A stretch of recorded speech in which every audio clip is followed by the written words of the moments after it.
Bismillahirrahmanirrahim. Alhamdulillahirabbil alamin. Allahumma salli wa sallim ala sayyidina Muhammadin wa ala ali sayyidina Muhammad. Sampailah kita di dalam kajian hadis yang kedua pada kitab Mukhtarul Hadis karya Al-Allamah Al-Habib Umar bin Muhammad bin Salim bin Hafidh. Dalam kajian hadis ini kita akan membahas sabda Rasulullah sallallahu alaihi wasallam sebagai berikut. Qala Rasulullah sallallahu alaihi wa alihi wasallam, abghadur rijali ila Allah al-aladdu al-khasam. Rawahul Bukhari wa Muslim. Rasulullah sallallahu alaihi wasallam bersabda, abghadur rijali ila Allah, orang yang paling dibenci oleh Allah Subhanahu wa taala. Di antara seluruh makhluk Allah Subhanahu wa ta'ala, ada makhluk yang dicintai oleh Allah dan ada makhluk yang dibenci oleh Allah Subhanahu wa ta'ala. Tentu saja kita ketahui Allah Subhanahu wa ta'ala memiliki sifat maha pengasih, maha penyayang, maha penyantun, juga maha dermawan. Tetapi Allah Subhanahu wa ta'ala mencintai hamba-hambanya dengan sifat-sifatnya yang mulia itu bagi mereka yang taat kepada Allah Subhanahu wa ta'ala, yang bersyukur kepada Allah Subhanahu wa ta'ala, sedangkan mereka yang menjalani kehidupannya dengan sifat-sifat yang negatif, yang mencurahkan waktunya untuk maksiat, untuk melakukan perbuatan-perbuatan yang tidak baik, yang menentang Allah Subhanahu wa ta'ala, maka itu menjadikan Allah Subhanahu wa ta'ala berbalik murka kepada mereka. Orang yang menyakiti Rasulullah sallallahu alaihi wasallam, maka Allah akan murka kepadanya.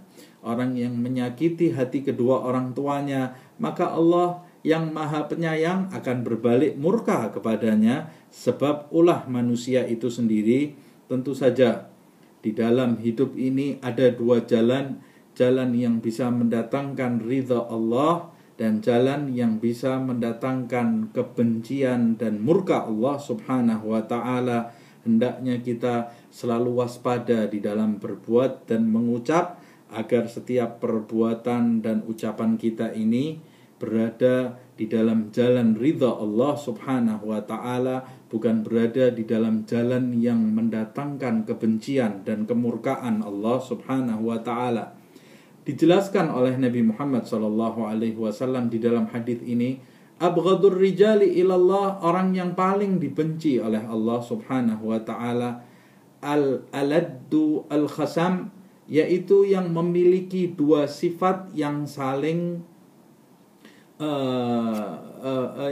berkaitan yang satu dengan yang lain. Al-aladdu yaitu orang yang memiliki sifat gemar, menyukai, memiliki kegemaran menentang walaupun dia berada di dalam kebatilan. Kita ketahui itulah sifat para penentang Allah Subhanahu wa ta'ala. Yang pertama adalah iblis, ketika dia mengetahui bahwa Allah yang menciptakan dirinya, bahwa dia itu adalah makhluk yang tidak berdaya tanpa kekuatan dan tanpa daya Allah Subhanahu wa ta'ala. Di dalam kebatilannya, iblis pada saat itu berani menentang Allah Subhanahu wa ta'ala. Ketika diperintahkan sujud kepada Adam, aba wastakbar, kata Allah, dia enggan, menolak perintah Allah, wastakbar, dan bersifat takabur, sombong di hadapan Allah Subhanahu wa ta'ala, sehingga itu menyebabkan dia terusir dari kasih sayang Allah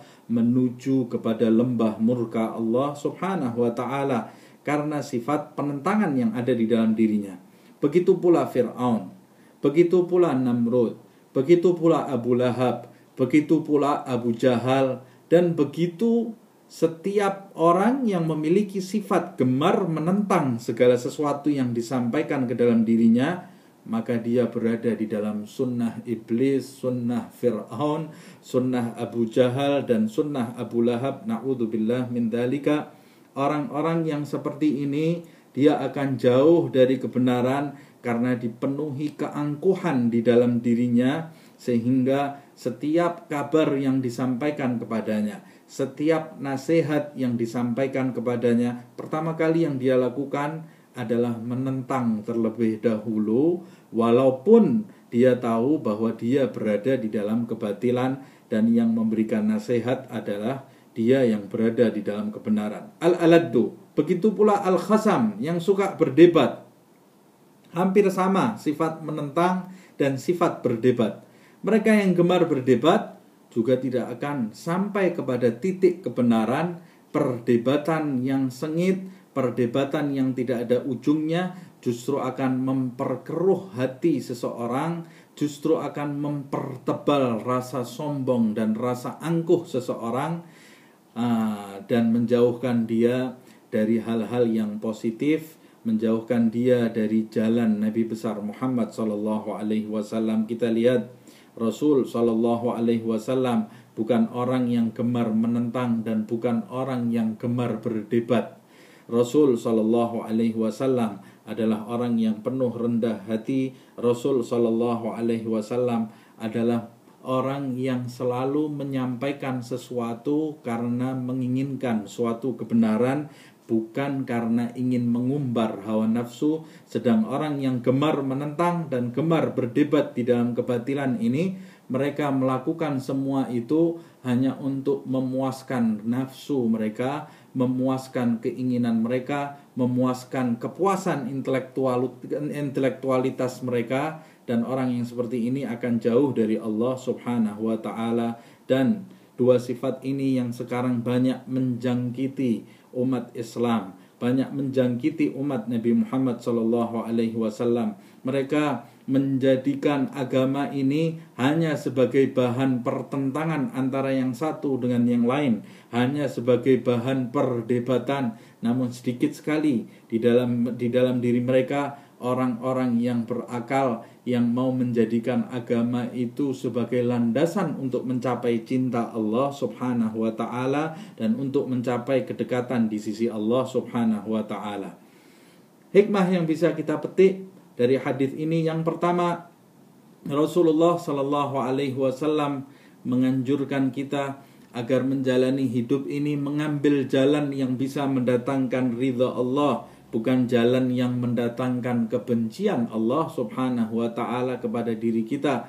Kebencian Allah bukan karena fisik kita, bukan karena pangkat, bukan karena apa-apa atribut yang diberikan Allah kepada diri kita, tetapi karena sifat-sifat yang tidak dicintai Allah. Begitu pula kebencian Nabi besar Muhammad SAW kepada seseorang. Nabi tidak mencintai seseorang kecuali karena Allah, dan tidak pula membenci seseorang kecuali karena Allah. Tidak mungkin Nabi mencintai seseorang yang dibenci oleh Allah subhanahu wa ta'ala, dan kebencian itu tentu saja bukan benci terhadap zat makhluk tersebut, tetapi benci karena perilaku dia yang bisa mendatangkan murka Allah. Dan begitu pula cinta dan benci yang timbul dari diri para aulia Allah subhanahu wa ta'ala, pewaris Nabi Muhammad sallallahu alaihi wasallam.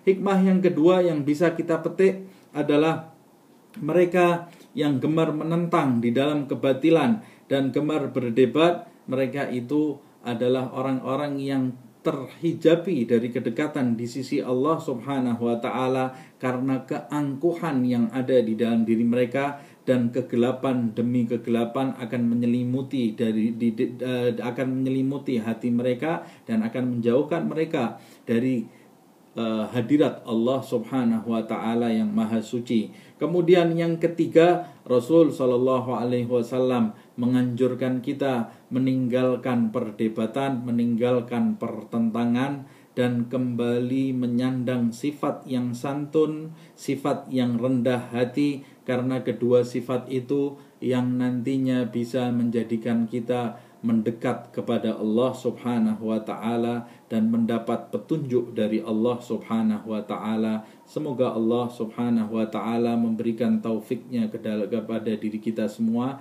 dan membimbing kita di jalan yang di dalamnya kita bisa mencapai kebenaran di sisi Allah subhanahu wa ta'ala. Amin ya rabbal alamin.